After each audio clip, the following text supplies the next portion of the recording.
Ang mabuting balita ngayong Miyerkules ng Nobyembre ay mula kay San Lucas. Sinabi ni Jesus sa mga tao, "Ngunit bago mangyari ang lahat ng ito, kayo'y dadakpin at uusigin. Kayo'y lilitisin sa mga sinagoga at ipabibilanggo. At dahil sa pagsunod ninyo sa akin, isasakdal kayo sa harap ng mga hari at mga gobernador. Yon ang pagkakataon ninyo upang makapagpatotoo tungkol sa akin. Ipagpasya ninyo na huwag kayong mabahala kung paano ninyo ipagtatanggol ang inyong sarili, sapagkat bibigyan ko kayo ng pananalita at karunungang hindi kayang tutulan o pabulaanan ng sino man sa inyong mga kaaway. Ipagkakanulo kayo kahit ng inyong mga magulang, mga kapatid, mga kamag-anak at mga kaibigan. At ipapapatay nila ang ilan sa inyo. Kapupuotan kayo ng lahat dahil sa akin. Ngunit hindi kayo malalagasan kahit isang hibla ng buhok. Sa inyong pagtitiis ay may liligtasin nyo ang inyong buhay." Ang mabuting balita ng Panginoon. Ang ating faithful reflection ay nagmula kay Brother Celton Sindo ng Hand of the Sower Catholic Community. Liwanag sa dilim.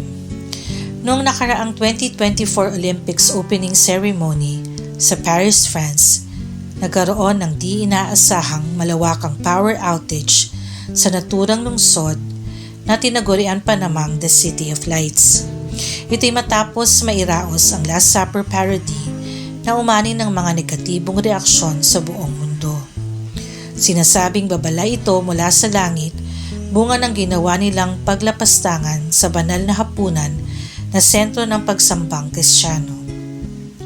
Marahil, may tatanong mo, kung ang mensahe ng Ebanghelyo'y mabuting balita, bakit napakaraming tao na tinatrato ang mga Kristiyano ng may paghamak at magkaminsay puot at karahasan sa kanilang mga gawain at pinaniniwalaan?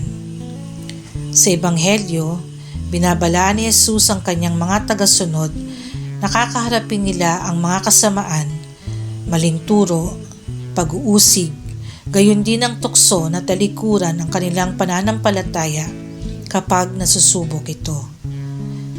Babala ng kasulatan sapagkat hindi tayo nakikipaglaban sa mga tao kundi sa mga pinuno, sa mga makapangyarihan, sa mga tagapamahala ng kadidimang umiiral sa sanlibutan ito.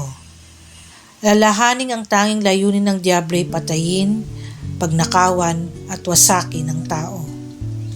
Ano ang tugon ni Jesus sa lumalaganap na puot? Pag-ibig, pagpapatawad at pagtitiis na nakaugat sa kanyang mabathalang habag na siyang tunay na makadadaig sa anumang puot at inggit. At ito pa ang nakamamanghang natuklasan nila dahil sa gitna ng nooy laganap na kadiliman sa Paris, nanatili ang tanging liwanag na nagmumula sa suktok ng Basilica ng Sacred Heart, nakitang-kita kahit sa malayong distansya. Manalangin tayo. Jesus, kami naway magliwanag sa kadilimang sa mundo'y lumalaganap. Amen. Sa ngalan ng Ama, ng Anak, at ng Espiritu Santo. Amen.